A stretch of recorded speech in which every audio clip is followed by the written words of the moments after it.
The Bell telephone system brings you another of its series of programs on science. Man's effort to understand nature's laws.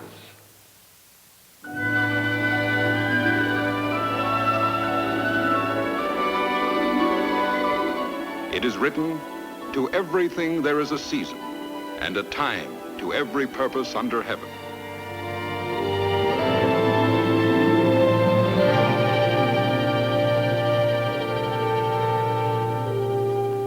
Time? What is time? When we try to say what it is, it eludes us. Yet man can measure time with the greatest precision. With his instruments, he can stretch it or compress it. What the scientist knows, what he hopes to know about time, is the fascinating subject we will explore.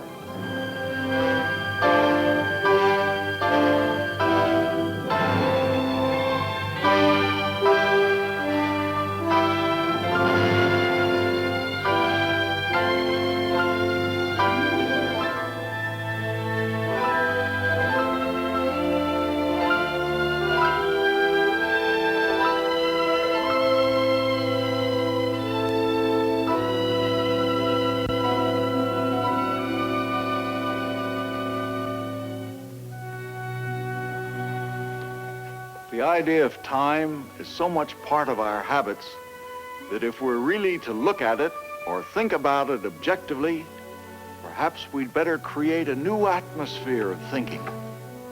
And for a new atmosphere, suppose we take an imaginary trip into the vast universe of stars and planets, galaxies and meteors.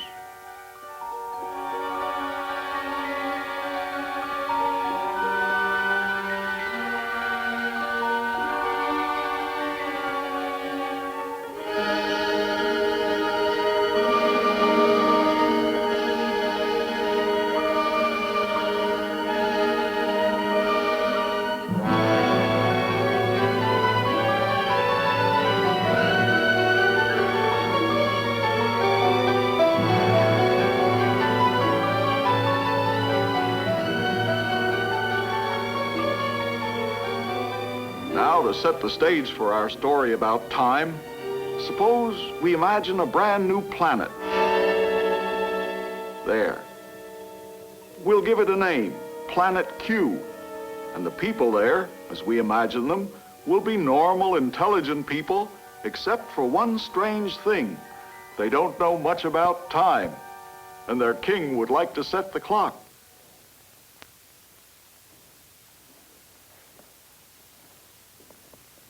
Sir? Are we ready to set the clock? Very well. Let the clock be set. Yes, sir. But where will I put the hands? Well, What time is it?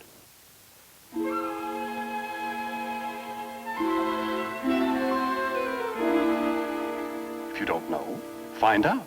Yes, sir.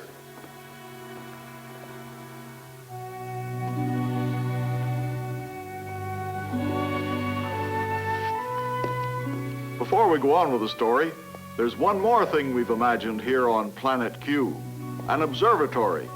And inside of it, this. We'll call it an Earthscope. We'll use it to examine some of the things that people on Earth have found out about time. Come in. Hello. Say, we've run into a little problem. I wonder if you could answer a question. The king wants to know, what time is it? Oh, yes. What time would he like it to be? Oh, the correct time. You see, we're setting our clock so that we can do everything on time. Well, tell him to set it any place he likes. Thank you.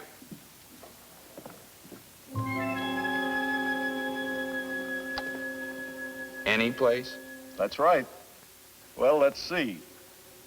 Suppose we use the Earthscope screen. Bring the Earth into focus. See what time it is down there.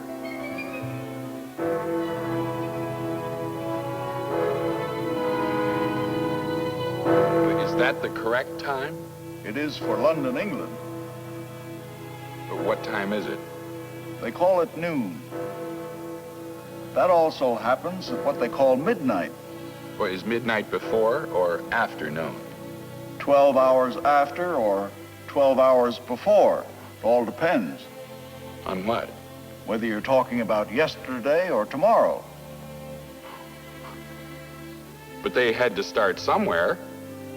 How did they go about it? The rhythms of nature probably gave man his first awareness of time. Man must have observed the recurrence of natural phenomena, the movements of the sun, the moon, and the stars. He noticed that these events in the heavens seemed to coincide with events on Earth. The spring and the rains, the summer growth of leaves, the autumn ripening of fruit. He thought the moon, sun, and stars controlled his crops. This was understandable because to him, sun, the moon, and the stars were gods. People began studying the heavenly bodies. As they made notes of their changing positions, the science of calendar making began. Almost every civilization labored to devise a workable calendar. Some of them were based on the cycles of the moon, others on the movements of the sun. But none of them came out just right. Even the Gregorian calendar, the one used today, is not perfect. Wouldn't you think by now they'd have a perfect calendar? No, it's not so easy. You see, the time it takes the Earth to rotate on its axis is a day, but the time it takes the Earth to revolve around the sun is a year. But a year comes out to 365 days, 5 hours, 48 minutes, and 46 seconds. Oh. And the problem is what to do with that leftover fraction of a day. That's why they add an extra day every 4 years. Except, of course, when that year falls at the beginning of a century. Of course. But they add the extra day every 4th century. Of course. But it's still off 26 seconds a year. So they call it a calendar, but it's still off 26 seconds a year. It's very interesting. I thought so. And after we get the clock set, we'll get a calendar. But one thing at a time. Yes, sir. Just explain to him That we need to know the time to eat, to sleep, and so forth. Just any time won't do. Well, early man didn't regulate his habits to a clock. All animals, including man, and plants too, have a built-in time sense. I didn't know that. It's long been considered a wonderful phenomenon of nature that plants seem to know when to flower and set their seeds at just the right time. That furry animals have a way of knowing when to change to their heavy coats before the first cold winds of winter. That birds, by some instinct, know just the right time to set out on their long migrations and always bear their young in a season favorable for survival. It was once commonly supposed that these seasonal occurrences are triggered by changes in temperature. But investigations have shown that plants and animals depend mostly on timing mechanisms within themselves, internal clocks. Internal clocks? That's right. Interested? Yes. This clock, or biological timer, determines the seasons by the changing lengths of day and night, particularly the periods of darkness. Darkness? Yes. Here is Dr. Anton Lang, plant physiologist and director of Earhart Laboratory, who has been experimenting with the timing mechanism of the cocklebur plant. The autumn flowering cocklebur needs about 8½ hours of continuous darkness to flower. As autumn comes, The nights get longer. When they get long enough for the plant's timer to tick off 8 1/2 hours of darkness, the flowering begins. If the nights get longer, that means the days get shorter. How did they know it wasn't the short days that did it? Well, they didn't. So they conducted a series of experiments under artificial light. They simulated various proportions of night and day. From these experiments, scientists proved that it is the darkness that the cocklebur plants measure. And all plants and animals have one of these internal clocks? Well, some plants and animals have another kind of timing mechanism. This one doesn't measure darkness or any apparent outside influence. It regulates the activities of the plants and animals by time periods alone. Bean plants, for example, have this kind of continuous clock. They raise or lower their leaves without much regard to temperature, light, or darkness. Some animals, like the hamster, also have a continuous clock. The hamster's daily cycle is broken into definite periods. A period for eating, a period for sleeping,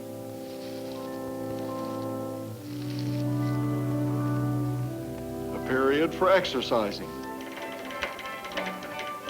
His clock continues to run to regulate his cycles, even though he lives in continuous darkness or continuous light.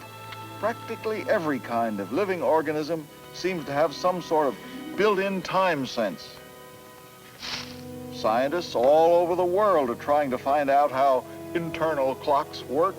When they do find out, it may mean that the cycles of plants and animals can be controlled, directing their energies into producing more food, more clothing, more shelter. That's quite incredible. But one thing puzzles me. If man has a built-in clock like those plants and animals, why did he need other clocks? We found that his internal time sense was not adequate for his needs, which are far more complicated than those of plants and animals. Man had to find other means of measuring intervals of time. So he invented a clock. Well, a type of clock, yes. Actually, he stuck a stick in the ground and told time by the moving shadow. This became the basis of the sundial.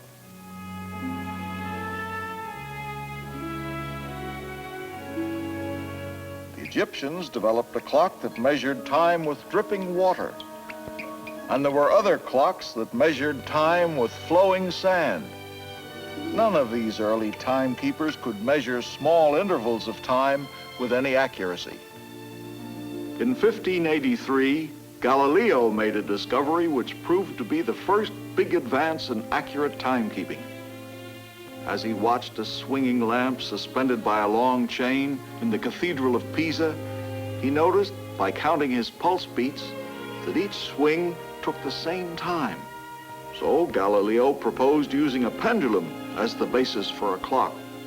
To keep the pendulum swinging steadily, the Dutch scientist Christian Huygens devised a mechanism inside a clock that gave the pendulum a little push at the end of each swing. This same mechanism also turned the hands on the clock face, counting the number of swings. It was the world's first pendulum clock, the grandfather of all grandfather clocks, and the grandfather of all our best timing methods. For in order to measure time, you need something that will give you a constantly repeating movement, a rhythm, and then count the movements.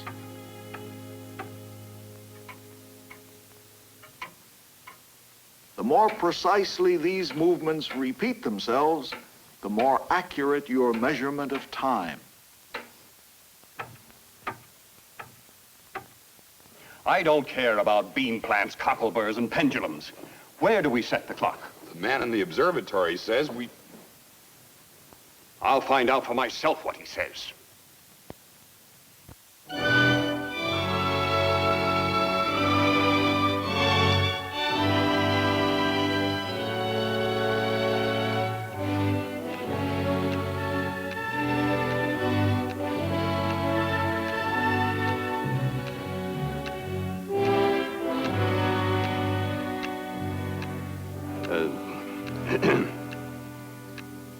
Quite a piece of machinery, isn't it? Yes, it is. What is it? A hairspring and balance wheel of a watch in slow motion. Oh, A sort of portable pendulum. Real pendulums work only when they hang straight down, so they're no good for watches or portable clocks. But this mechanism gives a constant rhythm in any position. At each turn of the balance wheel, the escapement mechanism releases the locking of an escapement lever, ticking off the constant rhythm you need to measure time. The first watches were pretty, but not very accurate.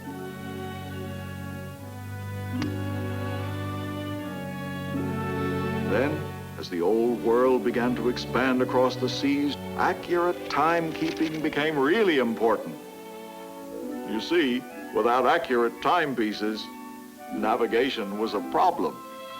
I just checked the sun's position and found out that it's 12 o'clock here. By this watch I've carried ever since we left England a month ago, it's 9 o'clock in Greenwich. So, our position is 3 hours or 45 degrees east of Greenwich. Where does that put us? In Baghdad, sir. Baghdad?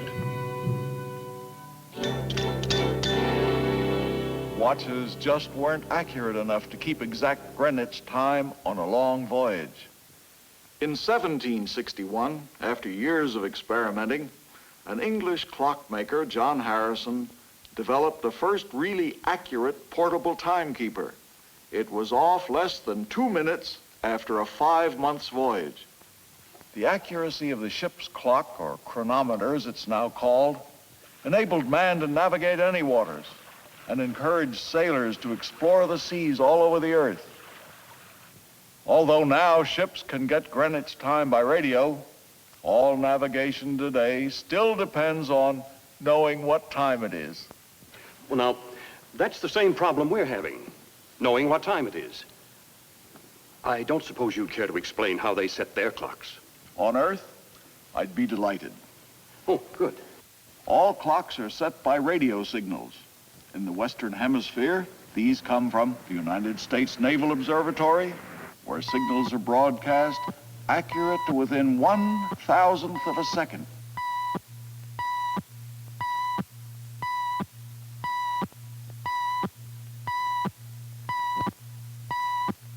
From such radio signals broadcast from various observatories, the clocks of the world are set. But where do the radio signals get their time from? From the official timekeepers, special clocks regulated by quartz crystals. Quartz crystals? Well, what's wrong with pendulums and those other things? Balance wheels, they aren't accurate enough.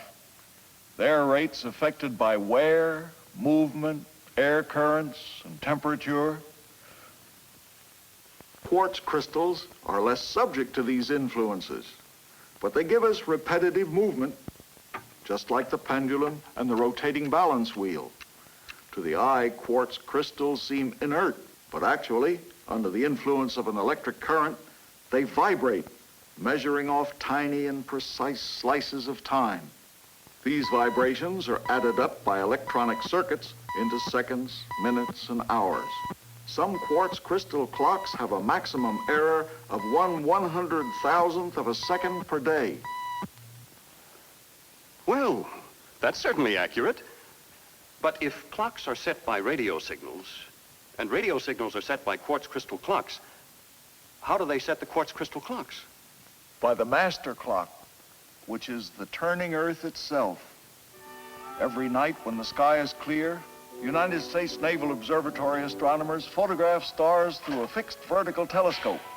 From this, they determine the precise instant when the observatory passes directly under a particular star. The next night, they note again what time they pass under that particular star.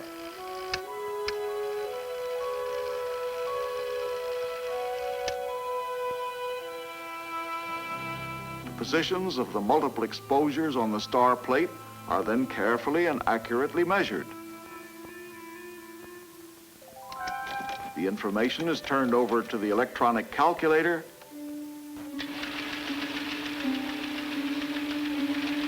and the result is the true determination of time. Based on these readings, they're able to find the precise time that it takes the Earth to make one rotation. The official clocks are compared to this, and their rates are calibrated. Come in. Excuse me, sir, I was just wondering... Ah, you're just in time. I have come to a decision. We'll set our clock by the Earth, the perfect timekeeper. Well, not perfect. What do you mean by that? The Earth is gradually running down. Running down? I refuse to accept that. But it's true. Friction is the main force that's slowing down the Earth. Where does the Earth get its friction? From tides. These tidal bores in the Bay of Fundy are good examples. Friction from tides in the shallower seas is gradually slowing down the Earth. Slowing down? If we can't trust the Earth, what can we trust? Well, the scientists themselves are not satisfied with the Earth as a clock. Now they're working on an atomic clock. A clock based on the cesium atom has been developed at the National Bureau of Standards in Boulder, Colorado. This clock keeps time by counting motions inside the atom. As the nucleus spins, its axis swings back and forth, and the swings are detected electrically and counted. The motions of atoms are more regular than those of pendulums, balance wheels, the Earth, and even of quartz crystals. And it's likely their regularity will continue as long as matter exists. This clock is believed to have a maximum error of 1 second in 3,000 years. Well, that's accuracy. Sir, it occurs to me... Yeah? Well, I don't think it would make much difference to anybody if they did lose a second or two now and then. Oh, everyone depends on accurate timing, whether they're aware of it or not. For example, with quartz crystals, it's the precisely controlled number of vibrations per second that determines the kilocycle and megacycle channels used in broadcasting, television, in multiplex, where many messages travel a single cable or travel a radio relay beam. Accurate timing of electrical impulses is the heart of all communication systems. An even greater accuracy in timing is needed by scientists who are constantly trying to get a more complete and accurate understanding of the physical universe. And today, the quantity that can be measured more accurately than anything else is time. Well, I suppose such accuracy is important to a scientist and engineers. But still, 1 little second doesn't seem so important. Really? Oh, a second is important. Take a look.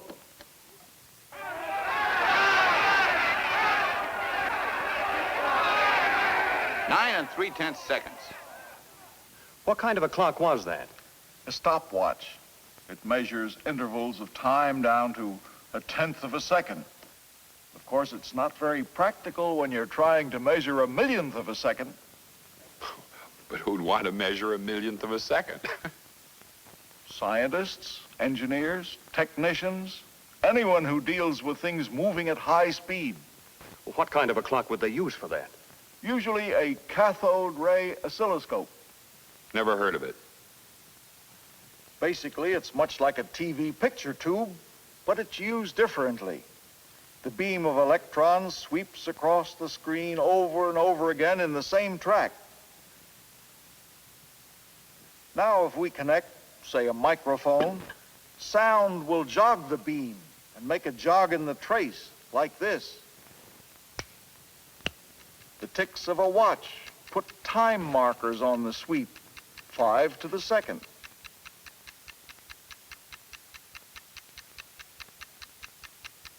When we speed up the sweep, the time between ticks is stretched out to full screen. speeding up the sweep still more, and using an electronic timer, we can put on markers of 1/100th of a second or less, and measure the speed of a bullet as it cuts two wires only a foot apart.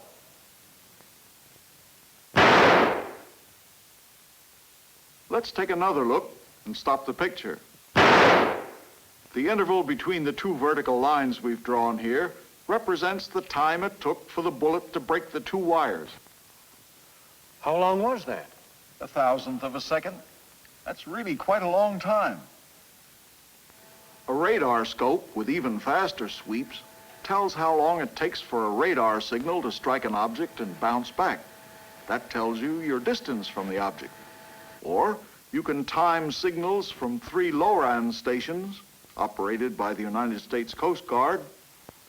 By comparing them, adjusting the traces so they will coincide, know your exact position. By putting markers on a very fast sweep, scientists find it easy to measure intervals of 1/1000th of a second. Well, that's not too bad, is it? Do you have any idea how short a time that is? Do you? Frankly, I don't. Well, 1/1000th of a second has the same relationship to 1 second as 1 second has to 35 years. 1 second to 35 years. Yes. Now I see how small that figure is. And even 1/1000th of a second is long compared to the much shorter times that scientists have to deal with. Although the atomic world that makes up this drop of water is still hidden from the eyes of man, we know a good deal about how these bits of matter behave, how they move, and in how short a time. In this drop of water, there's a vast number of atoms in constant motion, and just one of these atoms will have 10,000 collisions in 1/1000th of a second. And in the time between each of these collisions, the outside electrons of the atoms would go around 100 times. And in the time it takes an outside electron to go around just once, the inside electrons would go around 100 times. And in the time it takes the inside electron to go around just once, the particles in the nucleus of the atom would vibrate 100,000 times. These are the tiny intervals that scientists must try to measure.